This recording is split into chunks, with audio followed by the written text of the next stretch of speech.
এই মুসলমানের ছেলের নাম যখন কালেকশন করি তখন মুসলমানের ছেলের নামগুলো উঠে আসে, লালটু, বল্টু, সোল্টু, ঝোল্টু, মোল্টু, নাট বল্টু মুসলমানের ছেলের নাম।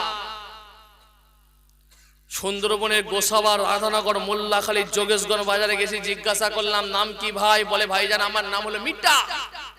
কি নাম? মিটা। মিটার কেন দিয়েছো ভাই? বলছে ভাইজান এলাকার মধ্যে সর্বপ্রথম যখন কারেন্ট ঢুকেছিল আমাদের ঘরে প্রথম ঢুকেছিল, ওই জন্য আমার দাদি ভালোবেসে রেখেছে, যা মিটা। ফেরেশতা দেবে কারেন্টের শক। বিসমিল্লাহির রহমানির রহিম। ওই জানেরা, জওয়ান তরুণেরা, ও আমার মুরব্বিয়ানেরা, ও আমার নবী পাকের উম্মতেরা, ও আমার রাসূল পাকের দিবানারা, বাবারা শুনে কেদিন জেনে কেদিন বাবা কোন মাহফিলে এসে বসেছেন গো? দুনিয়ার কোন সাধারণ মাহফিলে নয়, দুনিয়ার কোন পার্টির মঞ্চে নয়, দুনিয়ার কোন দাদা দিদিকে ভালোবেসে নয়, দুনিয়ার কোন 500 টাকার জন্য নয়, দুনিয়ার কোন ইন্দ্রাবাসনের জন্য নয়, দুনিয়ার কোন জব কার্ডের জন্য নয়। আপনারা প্রত্যেকে এসে হাজির হয়েছেন একমাত্র আল্লাহ এবং তিনার রাসূলকে ভালোবেসে। আরো জোরে বলেন সুবহানাল্লাহ। কিতাবের মধ্যে কি দেখতে পাওয়া যায়? কিতাবের মধ্যে দেখতে পাওয়া যায় ইন্না যিকরিস সালাহে তানজিলুর রাহমান।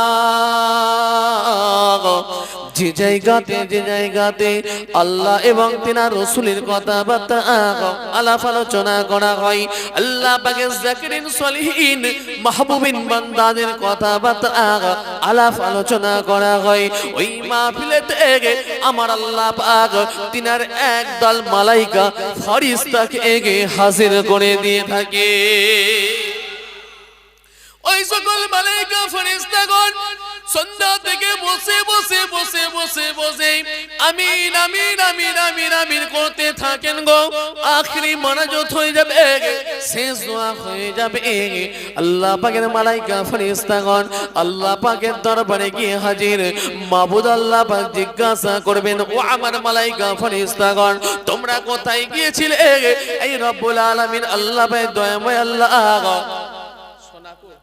সোনাকোন গ্রামের মাহফিলে গিয়েছিলাম, ওই জায়গায় আপনার যাকিরিন সলিহিন মাহবুবিন বান্দাদের কথাবার্তা আলাপ আলোচনা হচ্ছিল। আল্লাহ পাক মাহফিলে বসে বসে বসে বসে বসে আমিন আমিন করছিলাম। ও আমার মালাইকা ফেরেশতাগণ শুনে কে দাও, জেনে কে দাও, সোনাকোন গ্রামের মাহফিলে যে সকল মানুষেরা বসেছিল তারা কি উদ্দেশ্যে কি কারণে বসেছিল? এই রব্বুল আলামিন আল্লাহ পাক দয়াময় আল্লাহ সোনাকোন গ্রামের মাহফিল যে সকল মানুষেরা বসেছিল আল্লাহ প্রত্যেকটা মানুষই কিন্তু আল্লাহ পাক কোনো টাকার জন্য বসেনি, নিজেদের গদির জন্য বসেনি, নিজেদের ইন্দ্রাবাসনের জন্য নয়, নিজেদের আখিরের জন্য নয়। যে সকল মানুষেরা বসেছিল আল্লাহ প্রত্যেকটা মানুষের একটাই উদ্দেশ্য ছিল আল্লাহ, একটাই লক্ষ্য ছিল, একটাই টার্গেট ছিল আল্লাহ। প্রত্যেকটা মানুষই কিন্তু আল্লাহ একমাত্র আপনার দয়ার জান্নাতের আশায় বসেছিল। আরো জোরে বলেন সুবহানাল্লাহ। নারে দিবেন, নারে দিবেন। ও আমার মালাইকা ফেরেশতাগণ শুনে কে না জেনে কে না ওই মাহফিলে বসে আছে কে? আব্দুল জব্বার, আব্দুল সত্তার, আব্দুল গফফার, আব্দুর রহমান বসে বসে বসে বসে আমিন আমিন করে দোয়া চাইছে। আর আমি আল্লাহ বাবাকে রহমান বলে ডেকে নিয়েছে, আমাকে রহিম বলে ডেকে নিয়েছে। আমি আল্লাহ পাক আমার দরবারে সাহায্য সহযোগিতা চেয়ে নিয়েছে। আমি আল্লাহ পাক আমার দরবারে আস্তাইনু বিসসবরি ওয়াসসালাত ধৈর্যের মাধ্যমে নামাজের মাধ্যমে সাহায্য করা চেয়ে নিয়েছে।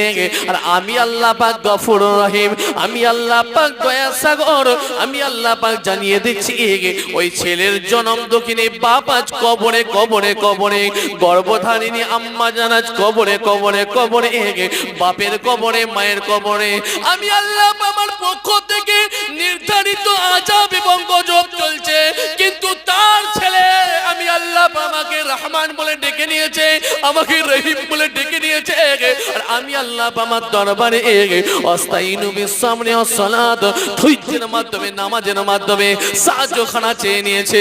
আমি আল্লাহ পাক গফুরুর রহিম, আমি আল্লাহ পাক দয়া সাগর, আমি আল্লাহ পাক থাকতে না পেরে ওই ছেলের বুক ভরা বেদনা চোখ ভরা পানিটুকু আমি আল্লাহ তাআলা আমার আরশে মুআল্লাতে কবুল ও মঞ্জুর করে নিয়েছি। আর কবুল করে নিয়ে ওই ছেলের চোখের পানির খাতিরে তার বাপ এবং তার মায়ের কবরের নির্ধারিত আযাব গজবটাকে আসমানে তুলে নেওয়ার জন্য অর্ডার করে দিয়েছি। আরো জোরে বলে সুবহানাল্লাহ।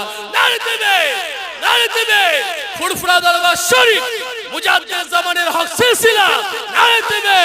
বাবা মুসলমান,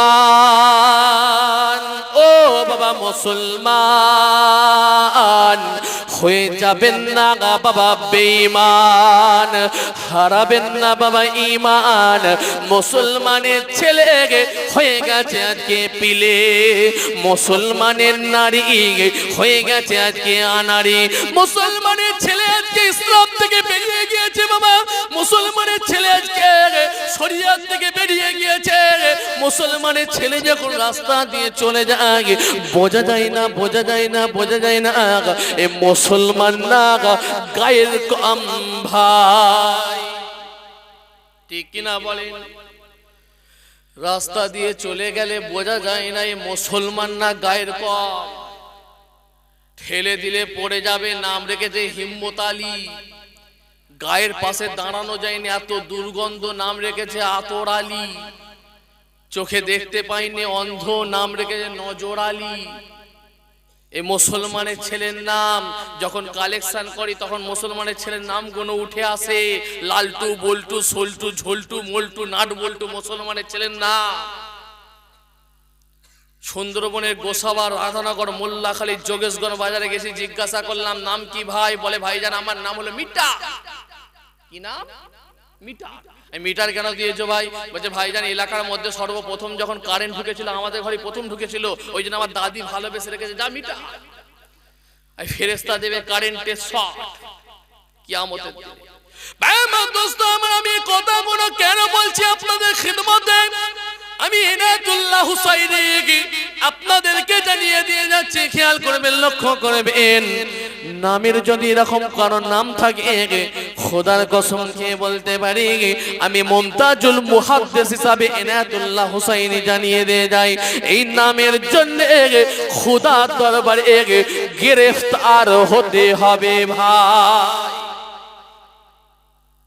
বুঝতে পারছেন?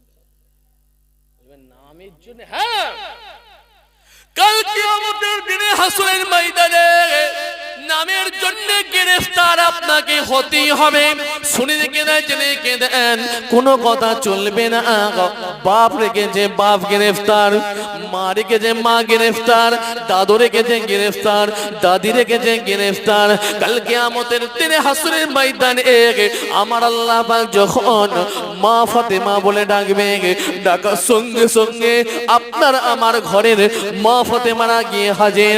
আমার আল্লাহ পাক জানিয়ে দেবে, এ মা ফাতেমা দলেরা শুনে রেখে নাও, জেনে রেখে নাও, আমি আল্লাহ আজকের দিনে তোমাদেরকে মা ফাতেমাকে ডাকিনি ডাকিনি ডাকিনি, আর আমি আল্লাহ আজকের দিনে আমার জান্নাতের সরদারি নিয়ে বিশ্ব নবীর কন্যা মা ফাতেমাকে আমি আল্লাহ আগা ডেকে নিয়েছে।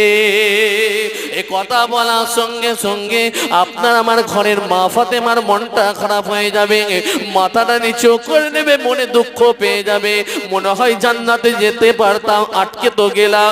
এ মা ফাতেমার দলেরা শুনে কেনা জেনে কেনা, তোমাদের গুনার খাতা ভারী হয়েছে, নেকির খাতা হালকা হয়েছে, কিন্তু তোমরা কি কোনো নফল ইবাদত করেছো?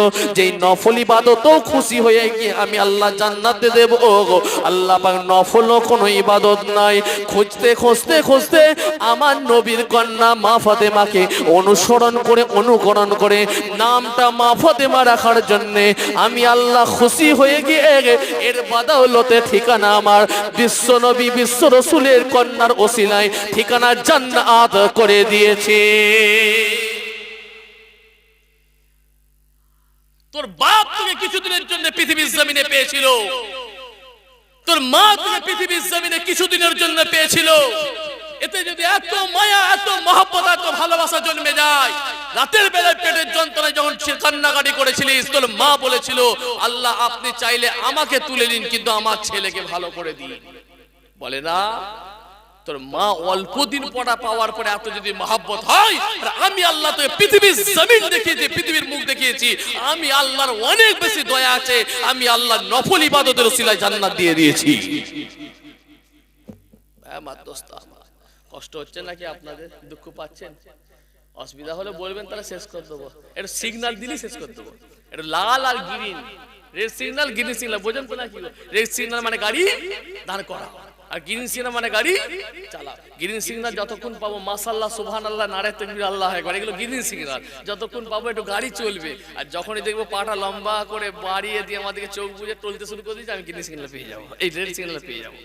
রেড সিগন্যাল পেয়ে গিয়ে আমার আলাইনা ইল্লাল বালাত করে বিদায় নেবো। কথা বললে আমার দোস্ত আমার, তাহলে এটা চলবে তো? বলেন না ইনশাআল্লাহ। ও ভাই জানেরা, জামাত তরুণের আমার মুরব্বিয়ানা নই পাকের উম্মতেরা রাসূল পাকের দিওয়ানা শুনে কেঁদেন বাবা। প্রকৃত মুসলমান আপনাকে হতে হবে, প্রকৃত মুমিন ব্যক্তি আপনাকে হতে হবে। প্রকৃত মুসলমান আপনি কি করে হবেন, কি করে আপনি প্রকৃত ঈমানদার হবেন? শুনে কেঁদেন বাবা।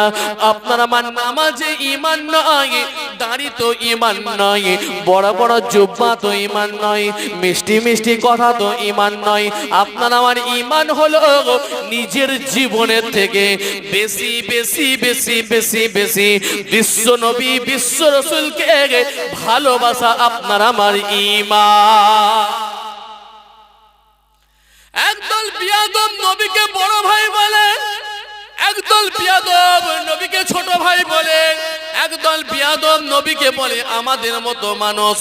নবী তো আমাদের বড় ভাই, নবীরও পেচ্ছাপ আমাদেরও পেচ্ছাপ, নবীরও পায়খানা আমাদেরও পায়খানা, বলে নাকি গো ভাই? আমার দোস্ত আমার, একদল বিয়াদব বলে নবী আর কোনো জায়গা খুঁজে পেল না, ফুরফুরাই এলো। শুনেছেন নাকি? আমার দোস্ত আমার, শুনে কেঁদেন বাবা। এরা এই সম্পর্কে জ্ঞান কি করে অর্জন করবে? এদের জ্ঞান তো ভালো করে একটা জিনিসে আছে, স্বর্ণকারকে যদি জিজ্ঞাসা করা হয় সোনার মূল্য কত করে, স্বর্ণকারই বলতে পারবে, এ কামার বলতে পারবে না, এ কুমোরও বলতে পারবে না। ঠিক কিনা বলেন? এ কামার জানে না, কুমোরও জানে না, সোনার দাম কত করে এটা স্বর্ণকারী জানে। আর তুমি তো রাজমিস্ত্রি, তাহলে ইটটা কোথায় কেটে ভালো করে বসালে এখানে জাম করা যাবে এটাই জানো। আর তুমি তো মোবাইল মিস্ত্রি, তুমি কোনটা কেন ফোনে কথা হচ্ছে না, কোন মাইকটা কেটে গেছে এটা ভালো করে জুড়তে জানো। নবী কি করে ফুরফুরাই এলো এ সম্পর্কে তোমার জ্ঞানের বাইরে। বুঝতে পারছেন কিছু? বুঝতে পারা যাচ্ছে না?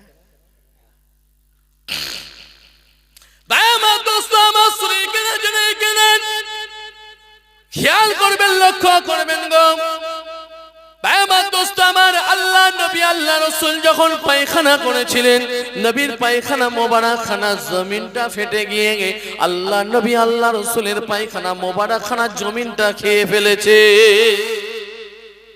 আল্লাহ নবী আল্লাহ রাসূল এক সময় পেচ্ছাপ করেছেন, মাটির পাত্রের ভেতরে পেচ্ছাপ করে রাখার পরে পরের দিনে দাসী এসে হাজির। দাসী এসে পরিষ্কার করতে গিয়ে মাটির পাত্রের ভেতর থেকে আর থাকতে না পেরে মাটির ভেতর পাত্রের ভেতর থেকে মুস্কে আম্বারের খুশবু উঠছে। দাসী আর থাকতে না পেরে শরবত মনে করে খেয়ে ফেলেছে। আল্লাহ নবী বিশ্ব নবী জিজ্ঞাসা করেছিলেন, হে দাসী তুমি বলো বলো বলো বলো বলো, মাটির পাত্রে যে আমার পেচ্ছাপটা রাখা ছিল এটা তুমি কোথায় রেখেছো? ইয়া রাসূলুল্লাহ ইয়া হাবিবাল্লাহ হুজুর, হুজুর মাটির পাত্রের ভেতর এটা কি পেচ্ছাপ ছিল হুজুর? হুজুর সেটা তো আমি বুঝতে পারি না, বুঝতে পারি নাই। মাটির পাত্রের ভেতর থেকে মুসকে আম্বারে খুশবু ছিল হুজুর। হুজুর আমি এটাকে শরবত মনে করে খেয়ে ফেলেছি। আল্লাহ নবী জানালেন, হে দাসী শুনে কেঁদা, জেনে কেঁদা, আমি নবী আমি রাসূল বলে দিচ্ছি, আমার আল্লাহ পাক জীবনে জীবনে জীবনে তোমার কোনোদিন কোনো পেটের কোনো বিমার আল্লাহ দেবেন না, আর তোমার পেটটাকে আমার আল্লাহ জাহান্নামের আগুনকে খাওয়া কিয়ামত পর্যন্ত হারাম করে দিয়েছে। ভাই আমার দোস্ত, এখন হারাম আর হালালের ফতোয়া অনেক আছে, কথা বুঝছেন না? একটু আগে বলছিলেন না বড় ভাই, অনেক হারাম আর হালালের ফতোয়া আছে। ওরে বাপ রে বাপ, সব হারাম হারাম হারাম। গতকাল রাত্রেও দেখছি আমার আগে একজন ছিল, খুব জোর হারাম হারাম হারাম হারাম, এই সব ক্যামেরা করে হারাম হারাম হারাম। বাবা দোস্ত বোঝার চেষ্টা করে, হারাম যদি হয়ে থাকে সেটা আপনার জন্য হারাম, আমার জন্য হারাম, নাকি না পীর সাহেবের জন্য হালাল আর আপনাদের জন্য হারাম। হারাম যদি হয়ে থাকে সেটা আপনার জন্য হারাম, আমার জন্য হারাম। হারাম যদি হয়ে থাকে, কি সুন্দর তেলাওয়াত করে মক্কা শরীফের কাবা ঘরের ইমাম আব্দুর রহমান সুদাই সাহেবের ইমাম, ওনার ওই কিরাতে আপনার আমার মনটা জানটা ভরে যায়। জোরে বলবেন না, নসিবে হয়নি মুলাকাত করার, কিন্তু ওনার কিরাত শুনে আপনার আমার প্রাণটা জুড়িয়ে যায়। জোরে বলেন না। বাংলাদেশের মস্ত বড় বড় আলেম, ওনারা মুফতি আজম, ওনারা খুব সুন্দর ভাবে মানুষের কাছে পৌঁছে দিচ্ছে দিনের দাওয়াত, ইসলামের দাওয়াত পৌঁছে দিচ্ছে সোশ্যাল নেটওয়ার্কের মাধ্যমে।